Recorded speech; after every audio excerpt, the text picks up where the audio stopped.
Bom dia, boa tarde, boa noite e boa madrugada também. Bem-vindos ao canal do Apressado. Pensa comigo. E se a maior ameaça para a nossa tecnologia, para a internet, para os nossos celulares, para toda a nossa sociedade digital, não tivesse aqui na Terra? E se ela estivesse, sei lá, a 150 milhões de quilômetros de distância? Parece meio louco, né? É contraintuitivo, eu sei. Mas a mesma estrela que nos dá vida, o nosso Sol, guarda um poder de destruição que a gente já sentiu na pele no passado e que pode, a qualquer momento, simplesmente resetar o nosso mundo, nos mandar de volta para uma era pré-tecnológica. Beleza, então vamos fundo nisso aí. Para a gente entender de verdade o risco que a gente corre hoje, a gente precisa fazer uma viagem no tempo.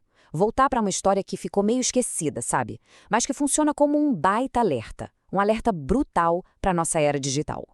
Imagina a cena. 1º de setembro de 1859. Um astrônomo britânico, o Richard Carrington, está lá no observatório dele, tranquilo, desenhando umas manchas solares, uma coisa que ele fazia todo dia. De repente, pá!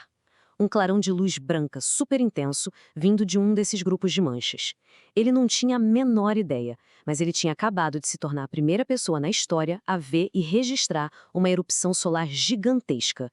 E o que veio depois, nossa, foi ainda mais impressionante. Uma nuvem de partículas do Sol foi arremessada na direção da Terra numa velocidade absurda. Chegou aqui em, umas 17 horas. Para você ter uma ideia, o normal é levar 3, 4 dias. E quando essa nuvem bateu no nosso planeta, aí o caos começou. Cara, e agora que a coisa fica maluca de verdade? Olha só os efeitos bizarros que essa tempestade causou. Auroras, sabe? Aquelas luzes que a gente só vê lá nos polos. Pois é, elas apareceram em lugares como Cuba, no Caribe. O céu à noite ficou tão, mas tão claro que o pessoal conseguia ler jornal só com a luz da aurora. Tem história de mineradores lá nos Estados Unidos que acordaram no meio da noite e foram fazer o café da manhã achando que já tinha amanhecido. Mas o impacto mais chocante mesmo foi na tecnologia de ponta da época, o telégrafo. Os sistemas simplesmente enlouqueceram no mundo todo. Teve operador levando choque elétrico nos equipamentos, papel de telégrafo pegando fogo do nada e o mais bizarro de tudo, alguns telegrafistas perceberam que podiam desligar as máquinas da bateria e elas continuavam funcionando, mandando mensagens só com a eletricidade que vinha do céu induzida pela tempestade. Imagina isso! Beleza. A pergunta que fica é, como é que pode, né? Uma explosão que acontece lá no Sol consegue botar fogo num escritório de telégrafo aqui na Terra. Parece ficção científica, mas a resposta está num fenômeno bem poderoso da física solar. Aquilo que o Carrington viu tem um nome técnico, ejeção de massa coronal, ou, para facilitar, CME. Para a gente entender, pensa num furacão solar. É basicamente isso, uma bolha gigante de gás superaquecido, que a gente chama de plasma, que é simplesmente cuspida pelo Sol para o espaço. E ela viaja a velocidades absurdas, tipo milhares de quilômetros por segundo. Essa nuvem é, na prática, um pedaço do Sol viajando pelo espaço. E ela carrega junto um campo magnético muito, muito forte. Então, como é que funciona esse impacto? Vamos lá, passo a passo. Primeiro, acontece a erupção lá no Sol, que lança essa tal de CME. Essa nuvem, então, viaja pelo espaço. Quando ela chega aqui perto da Terra, ela dá de cara com o nosso campo magnético, que é tipo o escudo protetor natural do nosso planeta, sabe? Essa batida é tão violenta que ela comprime e distorce todo o nosso escudo magnético. E aqui que está o pulo do gato. Toda essa bagunça magnética acaba gerando, por um processo chamado indução, correntes elétricas super fortes aqui na superfície da Terra. Foram exatamente essas correntes extras, essas correntes parasitas, que fritaram os fios do telégrafo lá em 1859. Durante mais de 100 anos, todo mundo falou do evento Carrington como a tempestade. Sabe, o padrão máximo, a super tempestade que aconteceria, sei lá, uma vez por século. Mas, e se eu te disser que a história pode estar escondendo um outro evento, talvez tão forte quanto, ou até mais forte, e que passou quase batido? Olha, comparar essas tempestades antigas é um negócio bem complicado. A força da de Carrington é mais uma estimativa baseada no que o pessoal escreveu na época. Mas aí, em maio de 1921, veio outra pancada. Uma tempestade gigantesca que ficou conhecida como a Tempestade da Ferrovia de Nova York. Ela também causou incêndios, parou o telégrafo, o telefone e fez um estrago danado pelo mundo. Só que tinha uma grande diferença. Em 1921, a gente já tinha instrumentos científicos para medir o que estava rolando de verdade. E os dados são de cair o queixo. A intensidade dessa tempestade de 1921 foi medida em menos 907 nanoteslas, ou NT. Esse NT é a unidade que a gente usa no índice DST, que mede o quanto o campo magnético da Terra foi perturbado. Só para você ter uma noção do que isso significa, uma tempestade já é considerada super quando passa de menos 250 NT. Então, 907 é um número absurdo. Isso coloca o evento de 1921 no mesmíssimo nível da tempestade de Carrington, o que prova que aquilo não foi um evento isolado, uma coisa que só aconteceu lá no século XIX. Pessoal, se estiverem gostando, por favor, compartilhem o canal e deem um like. Ajuda muito. E não pensa que isso é coisa do passado, não. A ameaça é muito mais real do que a gente imagina. Em 14 de julho de 2012, não faz tanto tempo assim, uma CME mais forte que a de Carrington foi cuspida pelo Sol. A gente escapou de um colapso tecnológico global por pura sorte. Foi por um triz mesmo. A nuvem de plasma passou de raspão pela Terra. Se o nosso planeta estivesse em um ponto um pouquinho diferente da sua órbita, a nossa conversa hoje seria outra, completamente diferente. E aqui que a gente chega no ponto mais importante de todos.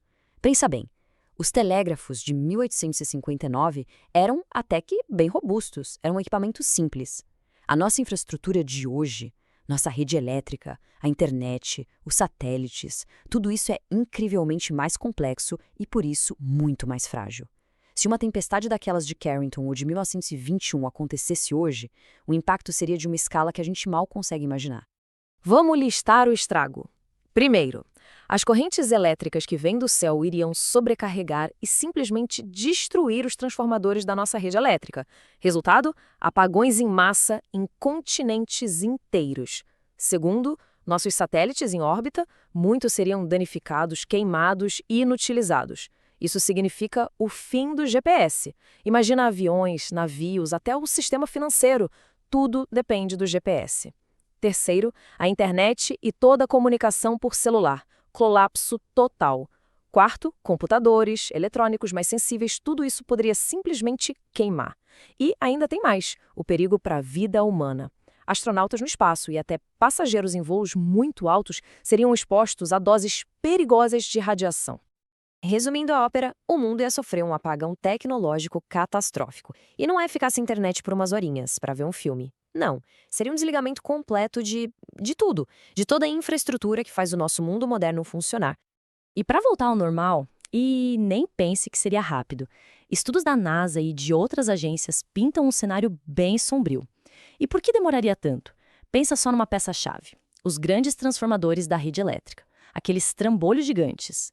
Eles não são coisas que você compra na loja da esquina, são feitos sob encomenda, e um só pode levar anos para ser fabricado. Agora imagina que centenas deles queimaram ao mesmo tempo no mundo todo. A reconstrução de tudo poderia levar mais de 10 anos. E o custo? Na casa dos trilhões de dólares.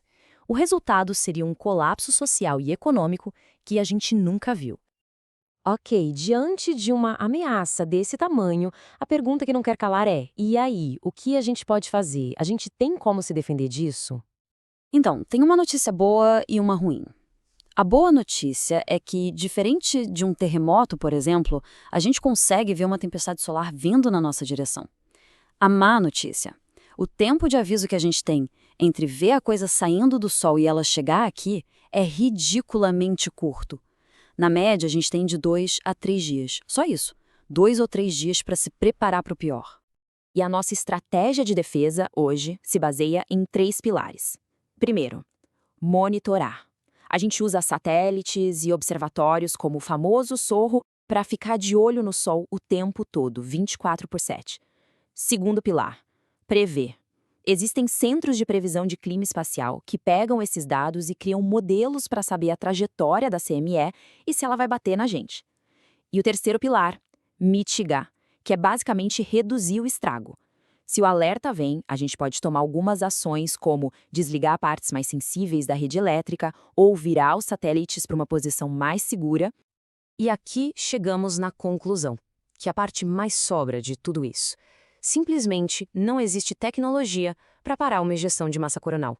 Não dá para desviar. Não dá para construir um escudo. A única coisa que a gente pode fazer é olhar, prever e se preparar para o impacto. Tentar diminuir o prejuízo. É basicamente isso. A gente vive numa corrida constante contra a próxima grande tempestade solar. E aí fica a pergunta para a gente pensar junto. Levando em conta que a gente depende 100% da tecnologia para tudo, e que o tempo de aviso é tão curto, vocês acham que a gente está realmente preparado para um novo evento Carrington? O que você acha?